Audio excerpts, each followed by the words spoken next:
Here we are on the front of our Fleetwood Flair 29M Class A gas burner engine on a Ford chassis. We're going to be doing a technical walkthrough like you would get with your technician on the day of delivery. We're going to go through all the items on it, show you how most of it works, and go through some details about this particular unit so you're familiar with it. You need a refresher on it, you want to know how it operates, this is the video to watch. If you want a deeper dive on some of these components, maintenance, diagnostics, anything like that on RVs in general, or some of the other components that are in some of these RVs, you can find that in the Haps Helpful Hacks section of our Great American RV YouTube channel. Make sure you hit that like and subscribe so you don't miss the next video that we come out with to help you RV a little bit better. So we're going to start in the front here. We'll pop the hood. Keys on each side for that 751 to pop the hood. And underneath you're going to find your general engine stuff, right? Antifreeze, oil fill, oil dipstick, your battery right here, that is going to be your 12-volt chassis battery, so that's going to operate everything to do with your engine. We're going to have separate ones for the house. You do have a couple of 250 amp bus fuses right there that run over to some of the components like your hydraulics and stuff that will work off of your chassis as well. So moving on, air cleaner right here. We have our brake fluid right here, windshield wiper motor, windshield washer fluid, and then all our normal Ford plug-ins, components, so on and so forth. Customer's responsibility to maintain your unit on a regular basis and bring it to Ford. If you need to, check select Ford dealerships to see if they take in RVs. Don't just show up, make an appointment, and check with them to make sure that they bring in RVs. On the driver's side, of course, we're gonna have our side cameras right here mounted on our mirrors. Moving on, we do have simulators on each one of these rims, so that's not real, it's a steel rim behind it. We'll see these lug nuts right here with the notches on them. Those notches are actually the ones that come off. All these other ones do not, they're just decorative. So you get a socket, turn this to the left, you'll turn this one to the left, this one, and this one should have 4 on there. You'll pull those off, and then you can pull that simulator off. You're gonna have the same thing on the rear wheels as well. Our very first compartment right here will have our power cord, 50 amp service plugged in over there. You can route it through this hole right here. That way you can go ahead and close this door. In here, we're also going to have our transfer switch. Our transfer switch decides whether we're gonna use generator power or shore power, depending on which one is plugged in and activated, right? So if we have our shore power hooked up and our generator off, it's gonna click and we're going to have that power transferred to our breaker panel on the inside. If we don't have our shore power plugged in, or even if we do, generally your generator is going to override that and take over as your power source. Now this does have reverse polarity protection right here. We're gonna see a little light pop on if our power is no good for our plug-in or from our generator, which is a very unlikely case. Over to the left, we're gonna have our park cable and our portable satellite hookup right there. If we wanna hook our cable up there at the campground, we're gonna feed it into here, and that's going to move up to our TVs on the interior. Over here is one of our modules for our slide out. We have that slide out right here. That is a power gear slide for this full wall slide. So that is one of our controllers for it. As far as function, we'll go over that when we hit the inside. To the right of that, of course, we'll have our outdoor shower, hot and cold right here. And this is our Suburban water heater. This is a tankless water heater, so it'll provide hot water to you for as long as you have it on, and it will work off of gas. Gas will heat the water, of course 12 volts to power that system up. Main things you want to know out here is this is an on-off switch. Generally technicians will use this to turn it off and on, and you do have a fuse right here. So if we're not getting power, I want to check this fuse here. We'll also have some more stuff on the interior that we can check as well. We'll go over the operation when we hit the inside. Now down here below that is our water bay. We'll start on the left-hand side. We'll see that red and blue line with our valves right here. These are our low point drains. Our low point drains are used when we are prepping for winterization. Cold weather's coming in. We want to drain all the water out of our system. Low point drains is going to be one of the ports that we do that at. We have more information on winterization in our Helpful Hacks section. Great video that goes over everything. And you also find some information in your owner's manual regarding your unit specifically. To the right of that is going to be your filtration system for your water. That casing does have a filter in it. In order to pull it off, you'll go ahead and rotate this lefty loosey, righty tighty, pull that filter out, change it out. When you do that, you want to make sure your water is depressurized, so city water off, water pump off.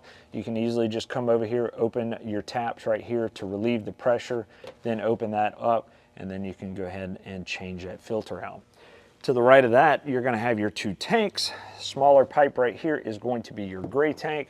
Bigger pipe right here is going to be your black tank. Difference is your gray tank is going to be mainly your shower and sink water. Your black tank is going to be anything from the toilet. So we're talking about sewage in that regard. Below that, you'll have your dumping station right here to go ahead and empty those tanks. Now it'll operate, this can actually rotate, a little stiff, but it can rotate to go ahead and put this cap on here whenever you're not using it. And then whenever you are ready to dump, you turn it down. You run your hose through here, hook it up, and go to your dump station or your port there at the campsite. If your hose is hooked up there at the campsite, you had a long extended trip, you can go ahead and leave your gray tank open all the time and let that water drain out. That way you don't have to worry about coming out here and dumping it every time. Now, for your black tank, we need to keep that valve closed until we're actually ready to dump and clean our tank.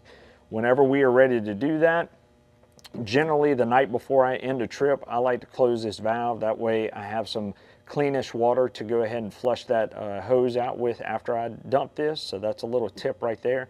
Otherwise you can leave it open, just flush it with your black tank flush. So we're gonna have a black tank flush. It's located on the rear over there. We'll show you where it is. But when we go to hook this, when we go to dump our system, we're gonna pull this valve right here, dump all the solids out of there. In the meantime, we'll hook a hose up to our black tank flush over there, and that sends water to the jet port on the other side of this tank, and it's gonna actually push all the debris and everything down this tank and help it empty out, flush it, and it'll clean it off our little sensors that we see on the side of our tank. Tissue paper, solids, stuff like that gets stuck to those sensors. Sometimes it's gonna give you a misreading, so it's good to flush that tank out really well. That way we, number one, get all the sewage out, but number two, our sensors are reading correctly. So that's gonna take a couple times to do. Flushing it out and getting everything situated. When we're done, we want to close that valve right there, and we can add water to that tank one of two ways. We can either leave that black tank flush hooked up for about 30 to 60 seconds, add a couple gallons of water in there, or we can do it from our toilet, whichever one we feel comfortable with. But if we leave that black tank flush hooked up, we want to make sure we monitor this and don't overfill it, because then water can end up coming out of our toilet on the inside. When we're done, we go ahead and open that gray tank valve. We can flush out that hose like that, or however you want to function. However you want to flush out that system, that's up to you. We do have a video that takes a little bit deeper dive in opening and closing that valve with your black tank hooked up. It's a pretty simple process once you get used to it, but we have that in our helpful hacks videos if you want to go ahead and check that out. Rear simulator cap, just like I said, same thing. You're gonna have nuts like that with a little notch on them. Those are the ones that you'd have to remove. And behind that, we're going to have our gas fill for our fuel tank. And then we're also going to have behind this little vent here. So behind that vent, now that we got it off, we have our 5500 Onan generator. This is a gas operated generator. We can see our oil fill right here. This is where we would drain it. Have our air filter right here, carburetor right there, and we have our breaker, start, stop, our 12 volts coming in, all that stuff. So the way this generator operates, we have our start, stop button right here. Our prime button is going to be our stop button. That will go ahead and initiate the fuel pump on here and go ahead and prime that system. Now the fuel is going to be coming from the same fuel tank that we fill right here for our gas engine. It will run off of that tank until it gets to a quarter tank, and then that's where that pickup tube shuts off. That way it doesn't empty out your fuel tank and you're not stranded somewhere. On here, we're going to have our start stop button. Like I said, we hold down that prime button, then we hold down our start button to go ahead and crank it up and run. If we do start it from out here and we run it, we always want to make sure we put this cover back on. That way this system doesn't overheat. It's engineered for that air to flow with the cover on. Otherwise it will overheat that system. Over here, you're going to have your two 30-amp breakers. In the event that power goes dead on the inside of your unit, you lose all your 110. You want to check your breaker panel on the inside first. We'll show you where that is. But if everything's okay there, then we come out and check these two breakers here and see if they're tripped. If they are tripped, shut off things like your AC, Maybe you were running the microwave, hair dryer, too much stuff, right? So you want to turn some of those items off, then come out here, reset this breaker, and then go ahead and crank that generator back up. That way we're not overloading that system and then tripping them again, and you want to kind of try to reduce the load that you had on there before. That way we're not over amping our system. To the rear of that, we're going to have that Santa flush, which is our black tank flush right here. And then we're going to have our city water connection. Remember, black tank flush is going to be used to flush out the sewage up in the front. Our city water connection right here is used to provide water from the campsite to our fixtures on our unit. Okay, so if they have that, we're going to hook our water hose up there. We do have caps on our rear bumper. We can pull that off and we can store our sewer hose in there if we wish. We're going to have our receiver hitch, our 7-way plug on the back to a trailer, car, whatever you want behind you. And of course we have our ladder right here. Our ladder is going to gain access to our roof, and then to the left of that we'll have our backup camera right there. Now it's important that we can gain access to our roof because you're going to see it in your owner's manual and you're going to see it in a lot of my videos. Every 60 to 90 days we need to get up on that roof and check our sealants. It is required by the manufacturer to stay under warranty. Check your sealants every 60 to 90 days. This includes sealants on our belt lines, our windows, around our compartments, all our seals on our compartment doors, all that kind of stuff we need to check every 60 to 90 days. The heat and deterioration, the heat deteriorates all of that sealant. It cracks, it peels, it does all that stuff, and water can enter our unit. Also to mention, the flex of the unit as you're traveling down the road can open up some of those seams as well. You allow water into your unit, it's going to damage it. Manufacturers aren't going to cover that type of repair if we are not taking care of the sealant on our unit. Consider customer maintenance, so make sure we are checking everything out on a regular basis.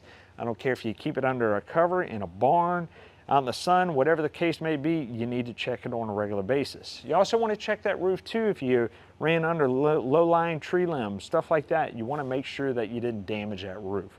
So make sure we're doing that. Probably the #1 thing that customers miss on these things.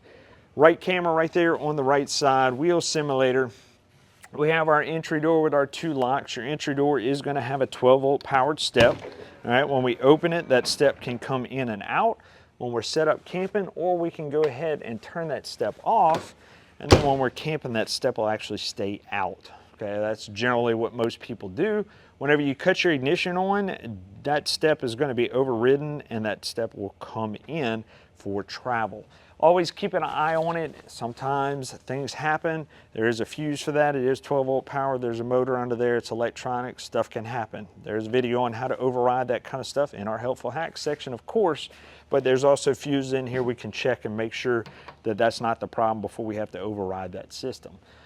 Compartment right behind it is going to have our inverter. Our inverter transfers 12 volts to 110 power.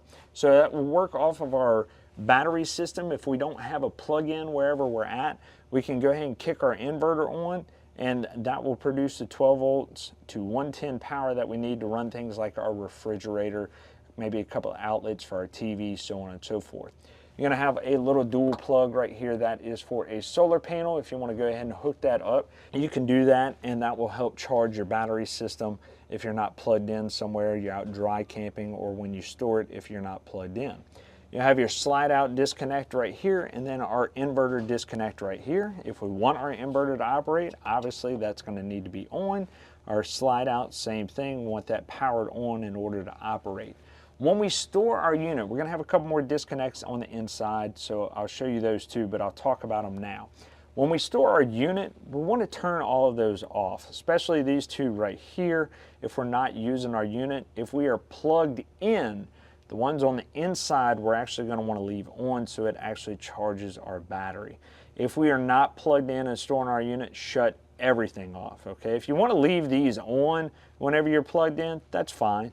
But if you are storing your unit unplugged, shut every disconnect you have off on your system so your batteries don't go dead. Okay, up here you're just going to see another component of that inverter system. We'll see a 110 plug right here at the top, and then that is our control board for our leveling system that we'll go over the operation for on the inside. We'll see a couple of ducts right there. Those ducts in this pass-through bay are for our furnace, so we do have heated bays on this system as well.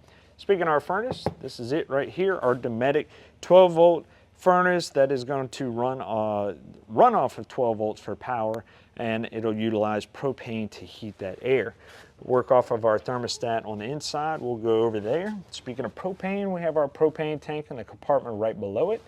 Our regulator is under here. To turn it off and on, we'll use this valve here, and then we can check our meter right here to see how much we actually have in it. Up above that, we're going to have our outdoor television. Outdoor TV does have some outdoor speakers, USB and 110 right there to the right to be able to hook up. And that will have cable option, our antenna option, and then also we should have a satellite feed out here as well to be able to watch the game, whatever we want. Here we will have our fill for our fresh tank. Open that up, stick a water hose in there, and that will fill our fresh tank for our system. Fresh tank is used for fresh potable water that if we are going dry camping somewhere, we kick our water pump on, we can utilize that water for our trip. We only want to take what we need. We don't want to overload that. So if we're just utilizing it for the bathroom or something while we're traveling, you don't need to fill that tank up all the way.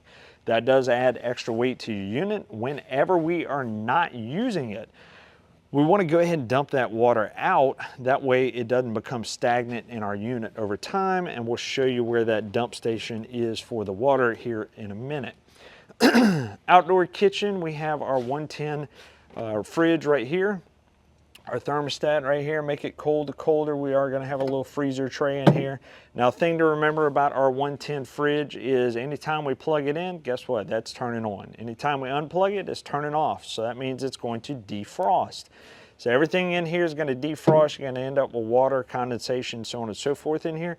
So I wanna make sure we wipe all of that down, air it out. That way it doesn't drip down and damage our components around it. These doors are airtight, not watertight. So that water is going to drip out, damage our wood components. Manufacturers aren't going to cover that kind of repair. Outdoor microwave right below it. For our outdoor kitchen, we have our faucet sink right here. Now this sink is going to work off of a macerator pump, okay? So we'll see that down here at the bottom. Macerator pump is kind of like a garbage disposal, I guess you could say. It is going to chew up whatever we have, put down this sink, and then put it into our tank. It's going to operate off of our little switch right here. We'll hear it kick on. And that's basically going to suck everything out of the sink and put it into our tank. Over to the left, we'll see this little compartment right here. If we can open it up, we'll see that blue valve right there. That blue valve is hooked to our fresh tank, which is right there. That fresh tank is what we used when we filled up our system right here. So that's our fresh tank. And to empty it out, we're just going to open that blue valve right there and drain that tank out. That way it doesn't become stagnant. Those valves go to this faucet right here. If we need to shut it off for whatever reason, we can go ahead and do that through that little compartment right there. Let's take a look at our 12-volt awning. All right, our awning is going to run in and out with a little switch right here. We got to hold that button down, in and out. Then we have our light right here to turn our awning lights off and on. Our awning light, once again, and our awning are both 12-volt powered. We're going to have a canvas up there that is withstanding of a little bit of rain, okay? If we have a lot of rain, we need to go ahead and roll that awning in. That way it doesn't collapse on us, because this will hold water. Even if we pitch it, it's gonna hold some water if we have some heavy rain. You got high winds, roll it in. You're leaving your campsite for an extended period of time, roll it in. That will become an insurance claim if we don't think wisely when we are out camping. So basically this is a sunshade for the most part. In order to pitch our awning, we have that little pin right there. We squeeze those two tabs, and then we'll actually pull our awning down a couple of notches. That way we can go ahead and pitch it. Pitch it means that we're leaning it either to the front or the rear. That way that excess water can run off of there. You may also get some AC condensation during those summer days where that water is running off. We can go ahead and pitch it to go ahead and get it to the direction that we want it to go to, so it's not dripping on us. Back to the interior right here. Right when you walk in, you'll have your porch light, which is that little orange light right there. We have our entry step off and on. We talked about our entry light, our awning switch, our awning light, and then this right here is our remote switch for that inverter system that we talked about. So this turns it on and activates it. When that green light is on, that means our inverter is on. Turn it off, we just hold that button down for another second. To the left, we're going to have our little meter panel right here for our fresh tank, our gray tank, our black tank, our propane, and then our two batteries, main and auxiliary. Main is going to be your engine battery and auxiliary is going to be your house battery. We can see it light flipping like that. That means our battery system is charging on the auxiliary side. So while we're talking about our batteries, like I was saying, our disconnects, so we have our auxiliary battery disconnect right here. Our disconnect is going to disconnect our battery from our system, all right? So if we turn that off, we can see all our lights turn off on our system. We want that on when we are plugged in, otherwise our charging system on here is not going to charge when we're plugged in. So make sure that we have that on anytime we're plugged in and also anytime we are using our unit. Only time we want to shut it off is if we're storing our unit unplugged. All right, so right above that we have our water heater. Now this is a generic panel, so we're going to see water heater electric option right here. That is not going to do anything because our water heater is actually a tankless water heater. So we just kick that water heater LP gas on and that will initiate our tankless water heater system. To the right of that, we're going to have our generator hour meter right here. That's going to keep track of the hours on that Onan generator in the back. We have our start and stop for our generator. Same thing, hold the off button to prime that system, and then we'll just hold down the on button until it cranks up. We talked about our auxiliary battery, and here we have our water pump. So our water pump, once again, is going to pull from that fresh tank that we have for that onboard water storage. That'll supply water to all our fixtures. Now, if we're hooked to a city water connection, I want to go ahead and just shut that off. When we have it on, it is going to supply water and you're going to hear that little vibration. That means that pump is pumping the water out of there. So it's perfectly normal to hear that. But if we have all of our fixtures off, we want to go and investigate if we still hear that pump running, because that means we either have a water leak somewhere or our tank is empty. So if the tank is empty, shut it off so we don't burn up that pump. If we have a water leak, we want to go ahead and shut it off and investigate where that's coming from. Below that, we're going to have our monitor for our AGS system. We can start and stop our generator right here. AGS is automatic generator start. We're going to see right here we have quiet hours, start temp on, start voltage on. So this is basically a little legend right here letting you know what's up with everything. Our coach voltage is 14.2. Our chassis voltage is 12.8, 66 degrees outside. If we hit AGS, that activates our system. So whatever settings we have for the AGS are now active now that we hit that AGS button. Turn it off, we just turn it off. Now to change some of those settings, we hit our settings down at the bottom. We can choose our quiet hours, which are times when that generator will not run. And then we can go ahead and hit our start temperatures. So this is going to work off of our HVAC system on the interior. So we can set our temperature where if we leave our unit, we don't want it getting any hotter than 75 degrees. We can go ahead and set it 75. When that thermostat kicks in, it will let this AGS system know to turn on our generator and our air conditioner will start and begin to cool off our unit. Start voltage. If our battery level gets too low, we don't want it dropping below 11.8, that generator will kick in and begin to charge that battery just like our HVAC system would if we needed to cool off our unit. Then we have our run time. We can set it to 2 hours, 3 hours, whatever we want, however long we want that generator to run in order to charge a battery or cool off our unit. When we hit more, we have our set clock, which is very important when we are doing quiet hours. We need to make sure we set that clock properly. And then of course we have display settings right here. We can go ahead and dim our display or dim it after 1 minute or more if we wish. Hit settings one more time, go back to more, and we have set generator hours. So this is basically, it should mimic that right there. If we need to change it, we can go ahead and change it right there. Down below that, we're gonna have our antenna boost. Now this is going to be for all of our TVs. If we are working off of antenna, we wanna go ahead and push that button and activate that little green light. That boosts our antenna system 12 volts to pick up more channels in the area that you're at. Now, if you're hooked up to park cable, you want to make sure that's off so it doesn't scramble the channels coming in from there. Moving on to the front of our unit, of course, we're going to have our Ford chassis right here. All your common stuff, your cruise control, your menu items for your dash right there are controlled from the arrows right there and your OK button to be able to go through some of the data on there.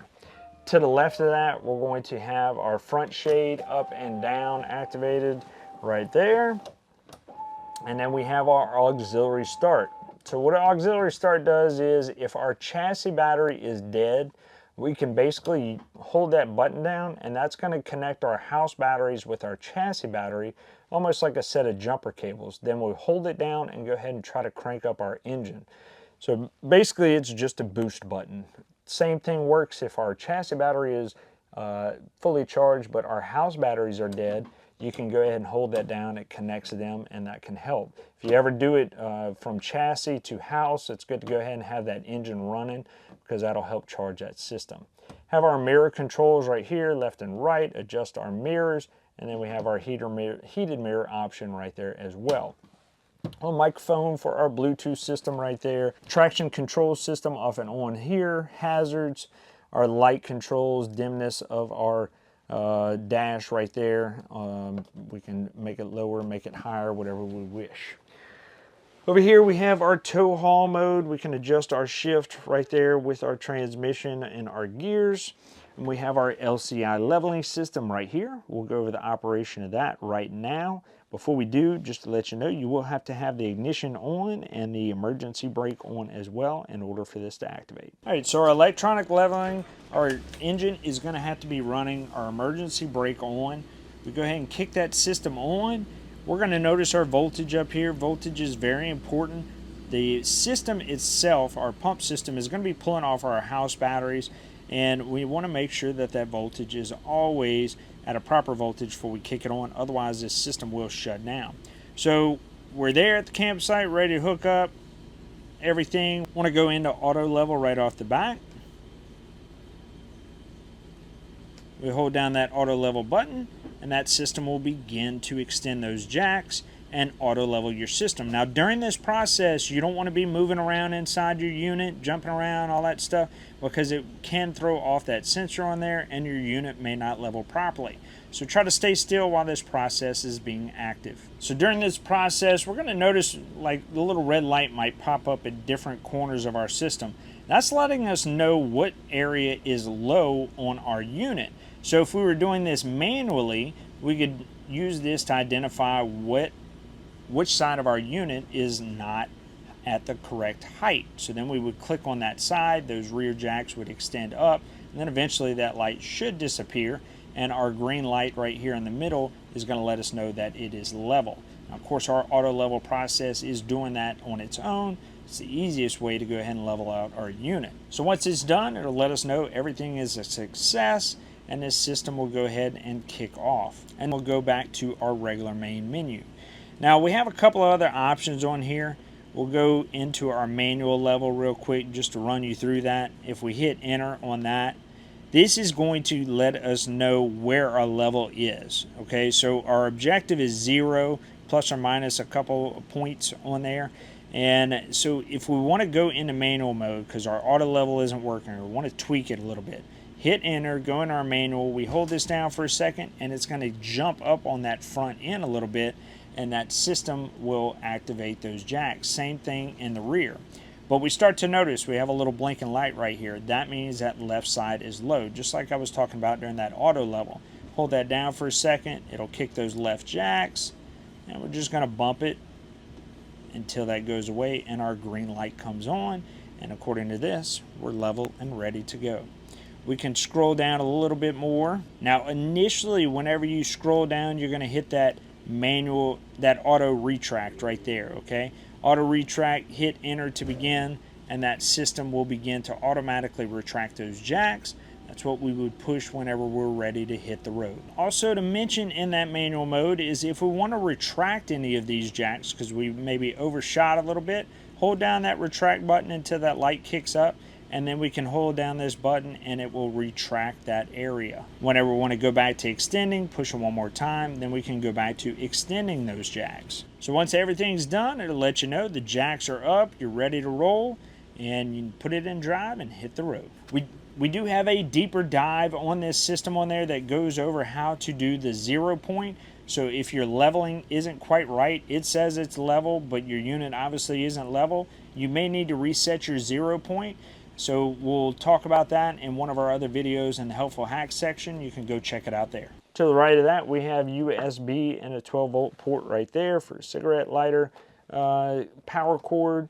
We can go ahead and use that. And then we also have our air conditioner controls right here. One of these USBs is going to connect to our radio system right here. And see, we are parked right now. Kick that on, you hit that little red button right there in the middle, and it'll kick on. And then immediately, I'm just going to go over the Bluetooth for this real quick, because that's what most people look for. You do have Apple CarPlay, Android Play, all that kind of stuff on here. So that's what most people go to, but Bluetooth is your main thing.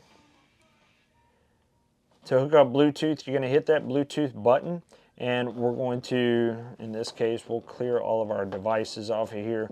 We can go to add Bluetooth devices, and then we will go to our settings and search for the AVM 2307S. And then once we find it on our phone, we want to go ahead and link to it, and that should link our phone up to where we have the Bluetooth on our RV. Like I said, Apple Play, Android Play, you can hook up a USB device for media, you have your radio, stuff like that, but most people are going to use Apple CarPlay, Bluetooth, so that's all we're really going to go over on this system. On off right here for your generator, once again, prime, hold it down, on to start it. Park mode, okay, so our ignition is on right now, our radio is on. If we turn that off, put our ignition off, and want our radios stay on and play music through our unit, we go to park right there, and that'll leave power to our radio. Want it off, we just hit that travel.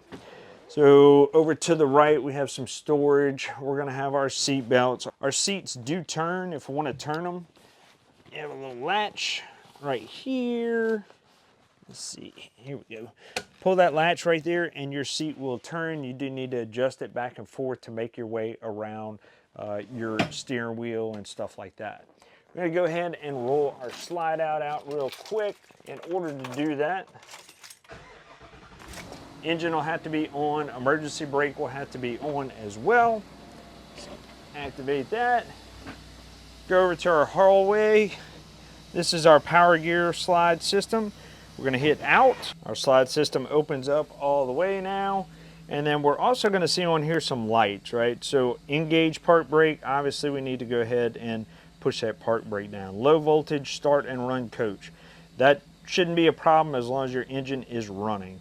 Room or lock movement, we saw that that kicks on whenever we run our slide out in and out. And then fault code, this will actually flash a code. So it'll blink a number of times, 1, 2, 3, then pause, then maybe give you another code, 1, 2, so then that would be code 32 on that system.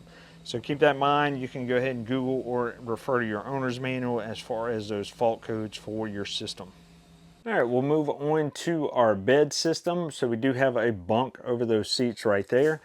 Whenever we want to activate that, we'll have our little gold key that's on our gold chain right there. We need to turn that system on, and then we can control our bed lift right there. We'll notice our cabinets beneath it do come down as well. We're going to go ahead and run that system down all the way. All right, when it's down all the way, we'll see our lights. If they're on, go ahead and pop up at the top. That system will shut off automatically. We can shift our seats back prior just to let it go down all the way so it's not hitting the top of those seats. Our bed does have a little bunk ladder right there that we can go ahead and put on here to get up on top. We do have some netting here on the side that we can secure. We're also going to have a light switch and a power port right there in that cubby hole there. Moving on, we have our slide out. Our bed does come out. We can go ahead and lift right there at the bottom, and this just lays flat for more sleeping. Have more storage right here up at the top. We have our sink, our 3-burner stove right here. Our 3-burner stove is gas powered, right? So we have our propane on, we turn our igniter, and we turn it to our ignite right there. That is going to start bleeding propane out of the burners right there, and we start cranking until everything lights.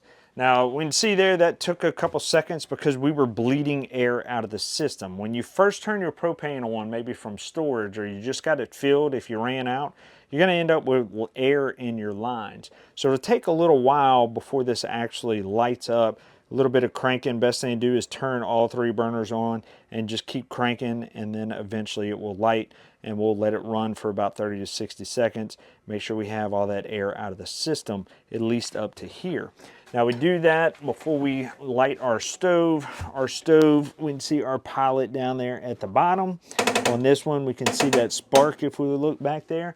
Now for our stove to activate, we're gonna have to turn our knob, push and hold, and then we're going to activate our igniter right there and spark it until that pilot lights. Now once again, if you just bled the air out of the system, this oven is still gonna take a little bit of time to light. So a little hack is you can take a long stem lighter and just light it while you hold your button down up here to light it for the first time.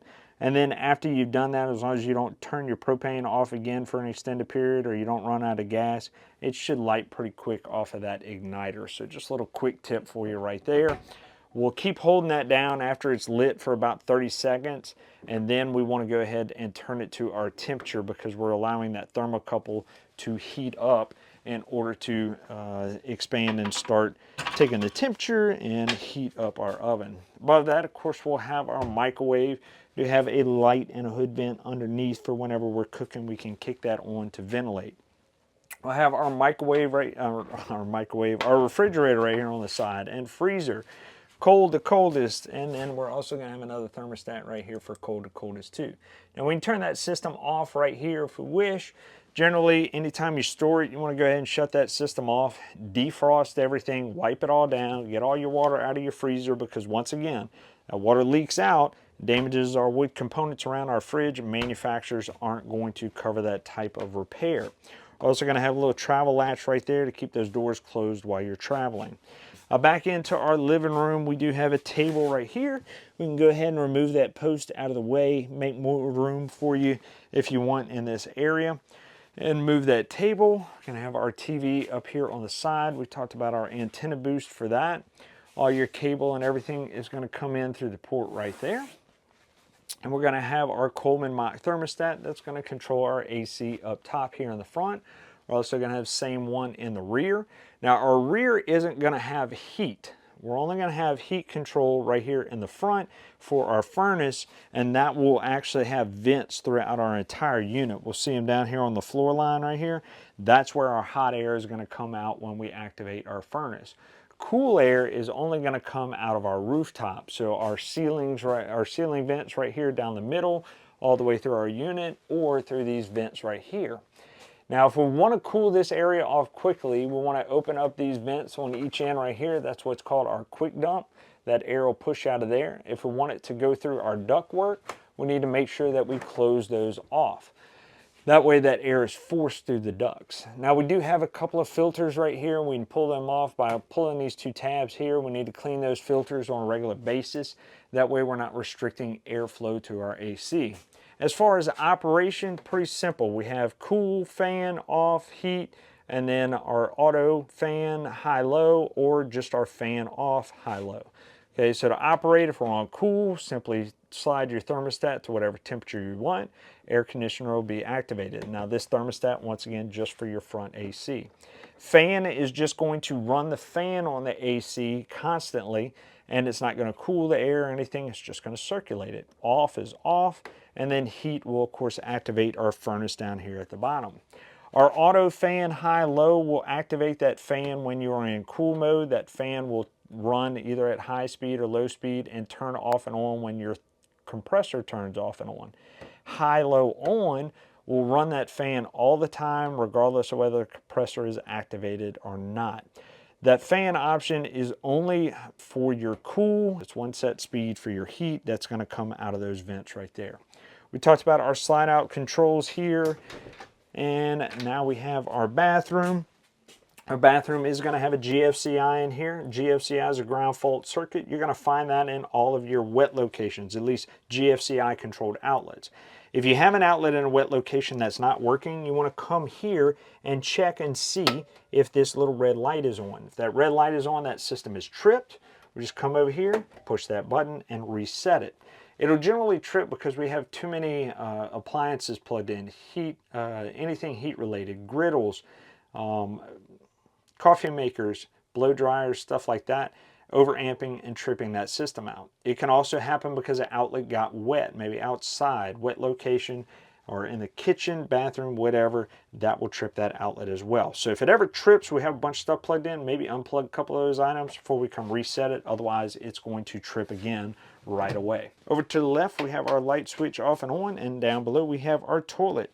Toilet is activated by a flush pedal right here on the side. Water pump's kicked on in this case, so water comes out when we flush it. So for our toilet, we're only talking about putting number 1 and number 2 as far as sewage is concerned. Liquids and solids, right? So if it's liquids, we just hit that pedal, flush it, send it down the drain. If it is solids, we want to fill this bowl about halfway up. We can do that by barely pushing this pedal down to where that ball valve at the bottom doesn't open. We fill it with water, and then we flush. And that is to make sure that we have enough water to actually push those solids all the way down into our black tank. Otherwise, we could run into some plumbing issues. This is also where we're going to drop our chemicals for our tank as well. Just drop them there in the toilet, let them dissolve, and then you flush your system. Now, I want to make sure that we only put our sewage in there, number 1 and number 2, and then chemicals and RV toilet paper only. That way it dissolves properly in our system. If we put anything else in that system, it could end up getting clogged up in there. So no other products, feminine products, anything like that do we want to dump in our tanks. Have our hot cold for our sink, and then of course our shower right here, hot and cold. And we have that little blue dot on the wall. That is a shower miser. So what a shower miser does is it helps us conserve water. We only use this if we are dry camping. If we're hooked up to city water, we do not use the shower miser, okay? So if we're dry camping and using our water pump, that's when we utilize that shower miser. Way it works is we're pulling from our fresh tank. We have our water heater activated, and we have our hot water running. And we want to make sure this little valve right here is pointed down. And what that does is it brings the water up, it brings it through this little dial right here, and then it spits it back out into the fresh tank. So it's just recycling the water from the fresh tank. As the water gets hot, this is going to change from a dark blue color to a light blue or white color, letting you know the water is warm. Whenever it gets warm, then we can go ahead and turn our dial up to our shower head right here, at which time we should have hot water coming out. So you can let your water heat up without using it and expelling it into your gray tank, because once it starts going down that drain, it's going to your gray tank and you've lost that water. So we're just recycling the water, gives us the opportunity to conserve it. And then we also have our on-off button right here. If we want to utilize that, we can shut it off and on in between rinsing off and lathering up. In the event we are dry camping, we're not using as much fresh water and not putting as much water into our gray tank as well if we don't have that dump station. One thing I forgot to mention, in the kitchen down below our drawers right here, you're going to see your COLP detector. That is going to warn you of any cautious gases in your unit. It does have a little test button right there to check the audible alarm on it. Green light is indicating that it is powered up, and it is a 12-volt power device that is wired into your battery system. So I want to check that on a regular basis. They're also going to have an expiration date stamped on the back of it. They're good for about 5 years. We'll pull those 2 screws off, check the expiration whenever it's time. Want to go ahead and change that out.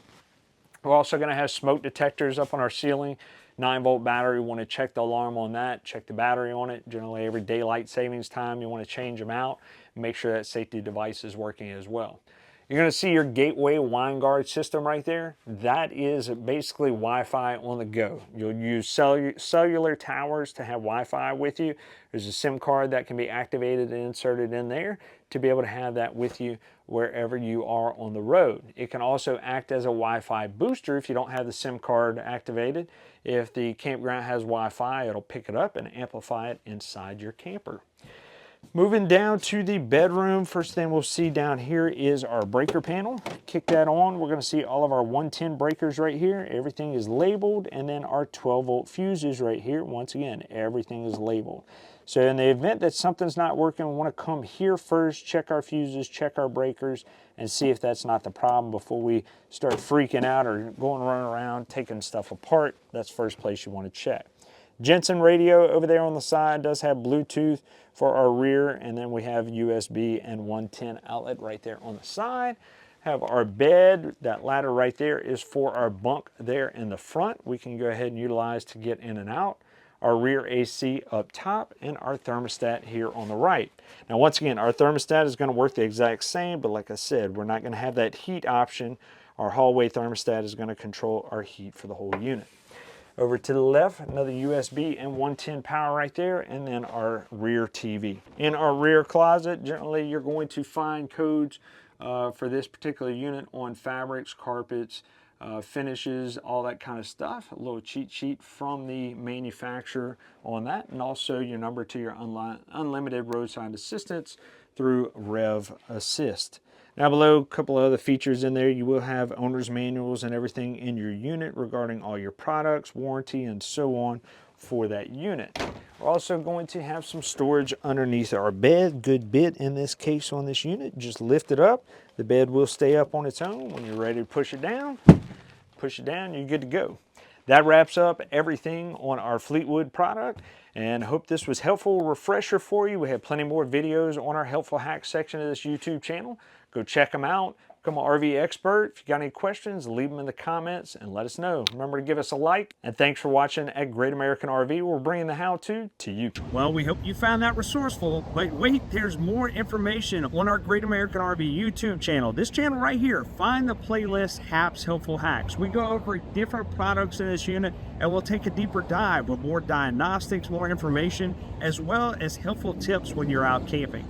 Tell your buddies, tell your friends, like, share, subscribe, do all those awesome things on YouTube, TikTok, wherever you found us. And keep watching here at Great American RV SuperStores, where we bring the how-to you.